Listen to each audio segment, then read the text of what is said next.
Төрийн шагналд зохиолч Норов. Залбирал. Энэ явдал тун яоцгүй нэгэн зүүднээс эхэлвэ. Манер хөдрийг 9 давхар байшингийн дээвэр дээр дэвгцэн бүжиглэж байна гэж зөөдлөв. Дэвгцэхтэн бүр цанаал нэг авзаатай орилон ганихран дээр өсөрч сар болцсон тар болцсон өсчиж байлаа. Баясал хөөрөндөө дэвэрч нисэх гээд байгаа юм шиг эсвэл готрол зөхрөлөөс болж амийн игвтэхээр шийдсэн юм шиг үсрэх тусман улам дээр хөөрж буух бүрдийн дээврийн эрмэг рүү ойртон дуун улам цангинаад нэг холдоод нэг ойртоод байх. Манер боль гэж ашиглах гээд хоолон тагжран дуун гарахгүй хийдмэл аман ангалзуулна. Зүрхээр инж хатгах шиг. Хөдөр нэг их адтай, нэг их цоглог, нэг их гунигтай дуграад тэртээ дээр үүлний наан өсөрснэм буухта дээврийн ирэмгээс халиад явчихлаа. Тэр их өндрөөс нисэн унахтан тэнгэр гэж хашгирсан шиг. Гэвч мэдэхгүй сэрсэн хойнон цочирдон болиглсон зүрхээ намжааж байгааг бодвол тэнгэр гээгүй харин баяртай гэсэн шиг санагдаад байжээ. Манер хатаж хуурайсан уруулаан шилэмдэн хүнжил дотроо эргэж хэвтэхтэй энэ ер нь юу болчих вэ? Юу болов? Буян нэххэр ингэж зүүдлэгдээд байдгийм гэсэн тэр нь болж байгаа юм болов? Гэж бодож байжээ. Тэгдэгч байсан нэг л эвгүй. Төөний сүүлчийн удаа цангинсан дуун жихэнд нь сонсогдсон нуруу үүд нь хүй дэргүүлэх шиг болно. Нойрон сэрэгч хэлээ. Босод зул өргмөөрч санагдав. Уг нь өргөдгөө өргөсөл юмсан. Гэтэл бас юунд дутсан юм бол? Нэг л юм дутуу байж дээ. Юу юм болоо? Амьд авах цагт нь дутаав уу? Өнгөрсөн хон дутаав уу? Энэ тухай манер зөндөөн бодож нойр хулжаан орондоо хөрвөөлөө. Өглөө босоод ердөөл шийдэж ирэхв. Хуанли үзвэл нөхчөксдийн хойноос буян үйлдвэс сайн гэжээ. Ингээд ламд очихоор боллоо. Ажил төрлөөнч хойш тавилаа. Ердөөн л ламд очиж буян үйлдэхээр шийдэв. Ингэ шийдэх бол амар хаан. Харин хаан ямар лам дээр очих вэ? Зүгээр л нэг датсан уншлаг номын газар очиод учир тухайгаан хэлж нэр бичүүлж хэдэн төгрөг төлөөд ерөөл айлтгуулчих нь амар боловч сэтгэлд нэг л сэвтэй юм. Тэр олон хүний буян нүгэл жаргал зовлонгийн үйлэнд холилдуулах хэрэг байгаа юм уу? Буян хийх гээд бөөн харн нүгэл лайланчхийн үдэг нээж хэн билүү хэн мэднэ? Бас тэр уншлаг нь олон амьтныхыг бөөнддөг болохоор цаашаа юу ч болоо билээ. Хүссэн эзэндээ оногдооч үгүй ч үү? Ямар ч л гэсэн таньдаг мэддэг хүндэн ганцаарчилд айлтгсан дээр. Ингээд тэм увраг хэн хаан байх вүлээ хэмээн бодож гарлаа. Чулуунч томдон доо. Уг нь ээлж нөхөрлөж айл залагдахад нь бараа болж аригтарс балгалцаж гүрэм дорм хийхтэн тусалж явсан. Эрдэмтэйч элдвтэйч толгой. Гэхдээ ийм юм тэр гомдно. Ямар тал дээрхэн гэгэн тоогдож хэдэн жил дэрэгдэн ном бяслах хавтай. Даалам уг нь татгалзахгүй. Сургууль ном, зэрэг зиндагийн дүүргсэн том лам. Иймэрхүү юмд улган шуурхай санаа тавимхаатал нэг л бишээ.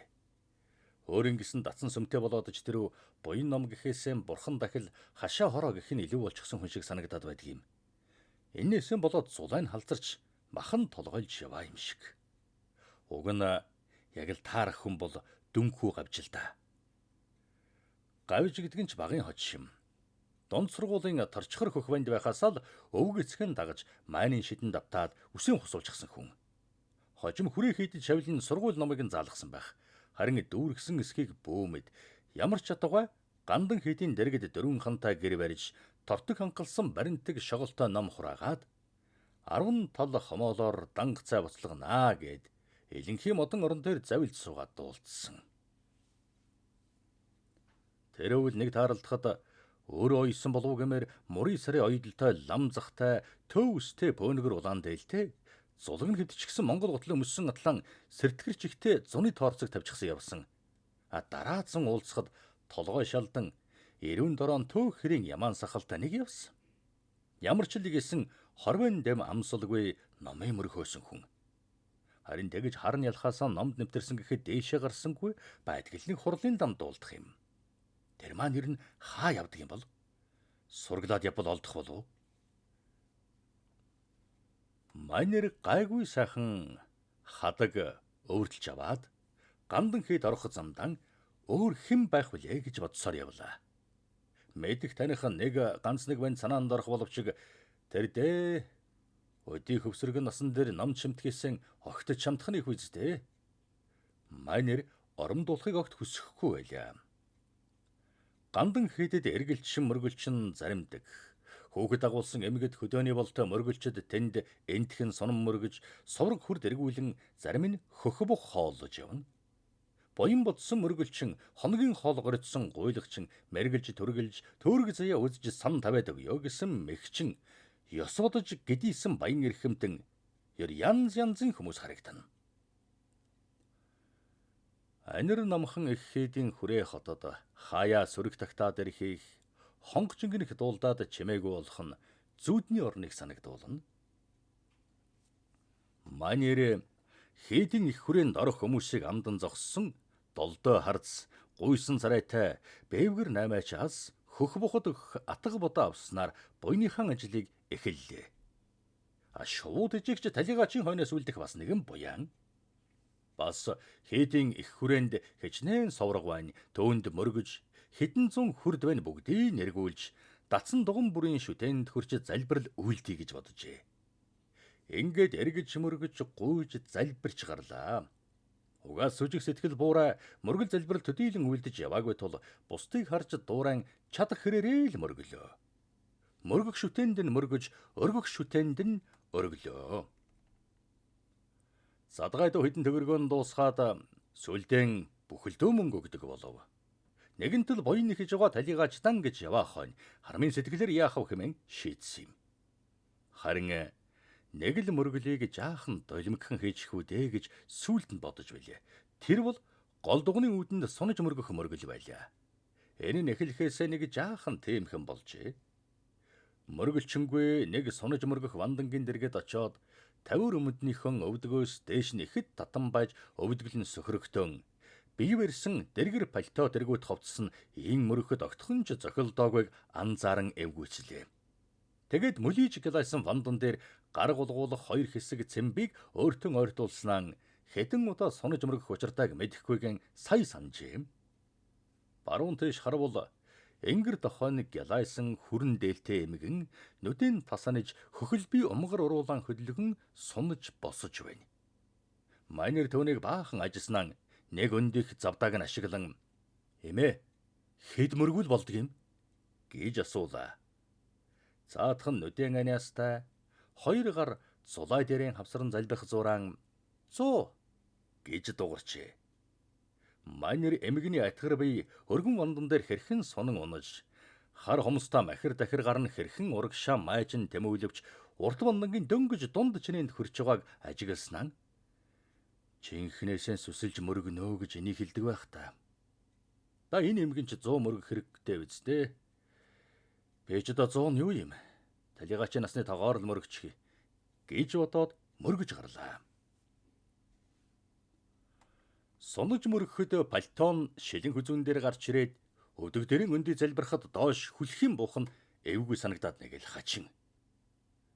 Тэгтэл ядаж байхад зүүн тийш хальтахар бол учиргүй нэвсгэр булган дээлтэй жигтэйхэн далбгар сарвчтай малгайд ороос боржгөр ус сэрэлгсэн нэг мантахар улаан хөөхөн манерийг хараад залбирхаа мартан сөхрөө суужгсан дарвайлган бодсон хүрэн уруулан таталдуулан инээдэн барьж ядаж байхыг үзээд мөнөх бодод сансан залбирч байсан юм нь жорон гарan болж өөрийгөө ямар харагдаж байгааг бодсоор байтал мөргөлийн тоог гүйцхэн тэрэм. Тэндээс босож явахдаа манер ямар хувцастай ирэхэн урдаас бодоогүй. Бас чухал мөргөлийн үед сэтгэл хоёр дуулан өөр тийш харсан өөрийгөө хамгийн гол нь хүн шолж хамаг залбирал гутаасан тэр бүдүүлэг эхнэрийг дотроо хараалаа. Энэ заван амтны мөргөл нь хүртэл нүгэл хураах байх шүү гэж бодов. Тэгснэн Бурхан шүтээний оронд буян хийж яваа хүн хар бор юм санаж болохгүй гэнтгэн сэхээрээд өөрийгөө болоод мөнөөх ичгүүргүй хүүхнийг уучлан санаа алдаад хөдрийнхээ тухай бодож эхэллээ. Ямар хөөрхөн өхөөрдөм хөгжөөнтэй амтан байлаа да. Дандаа л инээлгэж баясгаж хүн бүхэнд л хайр түгэж байдагсан. Гутрах хүнийх нь нэн ховор. Гунигл бол өөдөөс төлөй ширтээ суужхдагсан. Тэгээд баясгалантай болох нь амархныг яана. Харин үүд болохынхан урд хэд хоногт таг дууга болсон да. Дүрлийд л хархаанч байжгсан. Өхнө гэдгээ мэдээд игсэн болов. Сунаж мөрөгхөн дулхан болсон да манер гонсойхон төдлөвөө болчихлоо. Учир нь аз таарч өндөр жанраас ихт мөргөж амжив. Ихт үйдсэн өдөр, зул сарын сайн өдөр, ихтэр ёсны хэргийн үед эргэл мөргөл болдог тэр ховор их шүтээний сүм онгорхоо дуганч дахилч нар нь ёстолбан хийхээр орох яг тэр үед таарч тэднийг даган орж ганцаархнаа мөргөж залбирэн бас бишрэх, эмээх, хүндлэх сэтгэл төрсөндөө манер баяртай боллоо. Өндөр жанрасхийн бүх хан тэр ояран бурхнаар дөрснийг үзээд ихэд гайхав. Тэр маань хойд насандаа сайн төрлийг олох болтугай. Умманы бад мэйхум. Манер мэгдэж жанрасагт захиж даатгаж гарч ирлээ.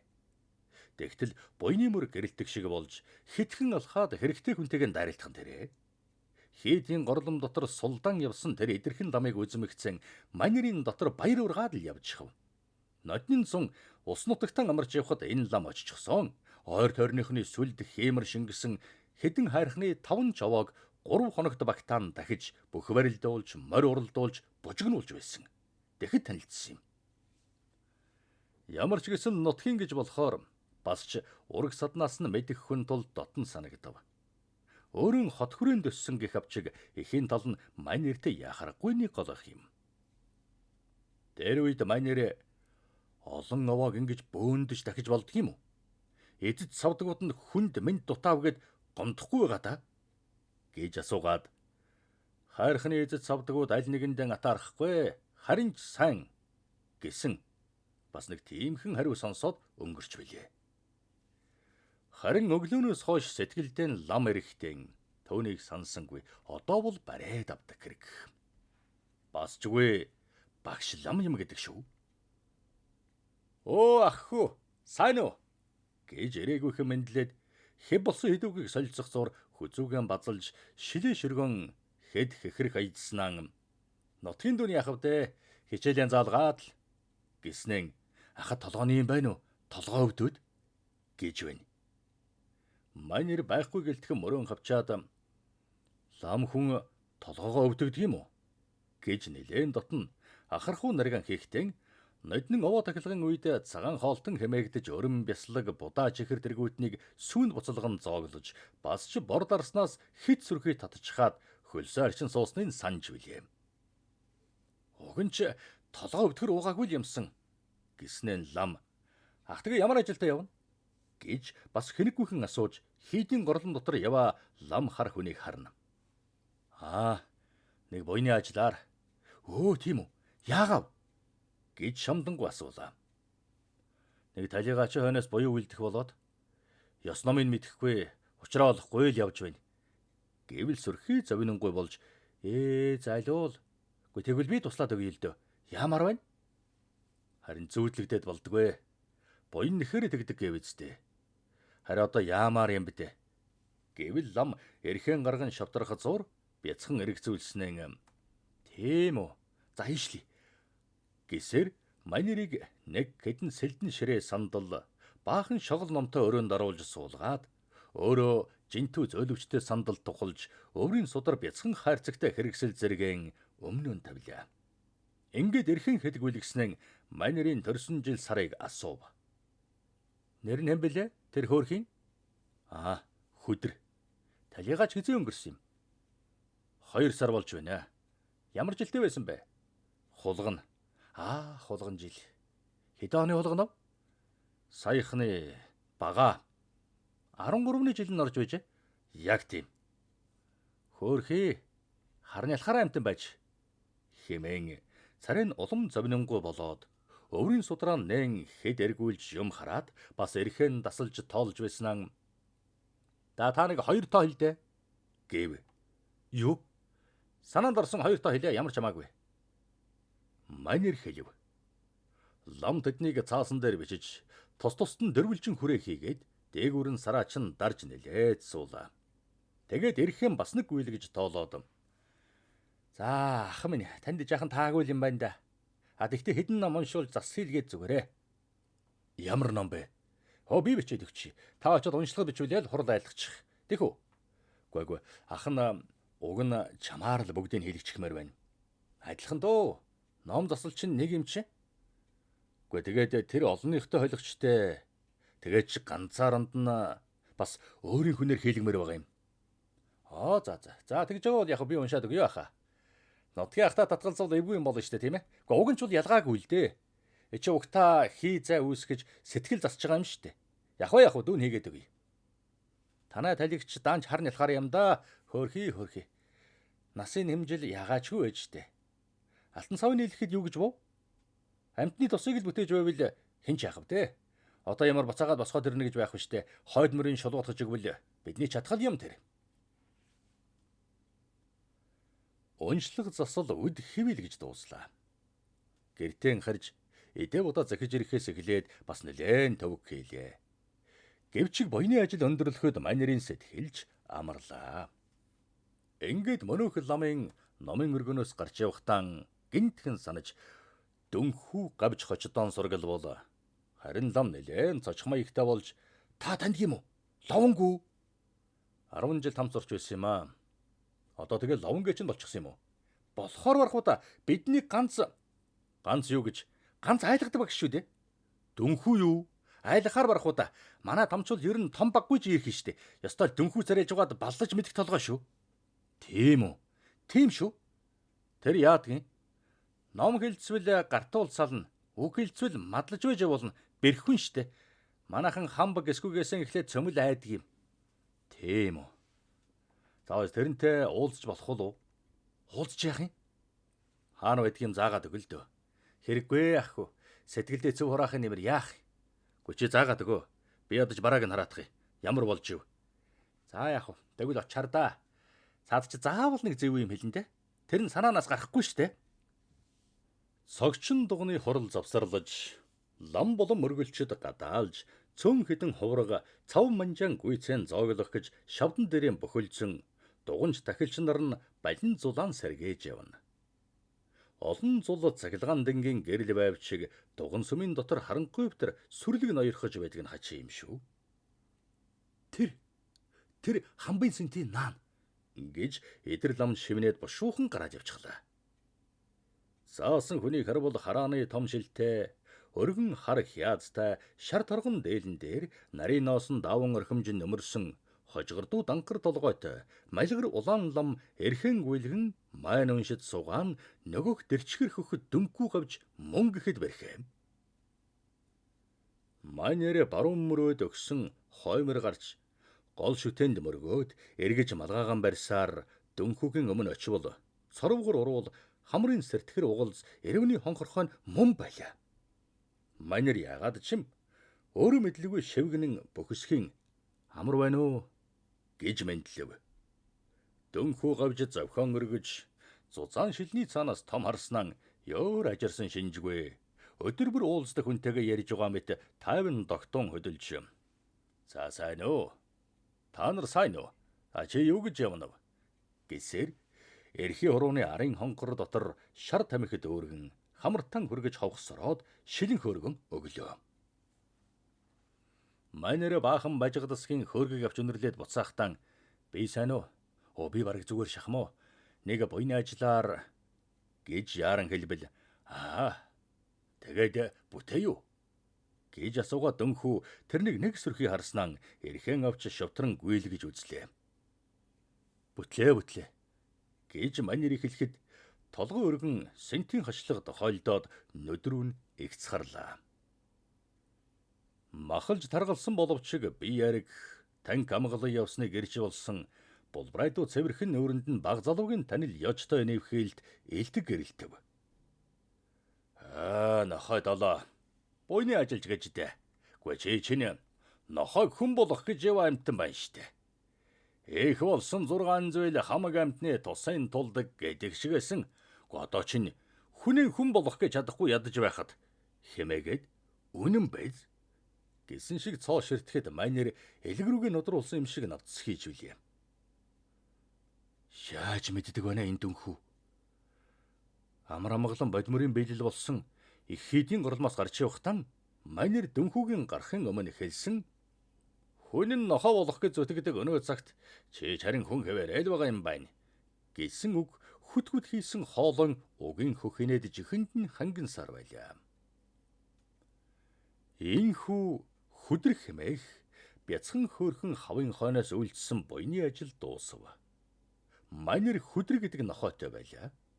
Төөнийг насны туйлд хүрээд өгөхөд нь хээр аваачиж сүүлийн таслан дэрлүүлж оршоогоод хойд насандан хүн болж төрөх хэмээн ерөөсөн байжээ.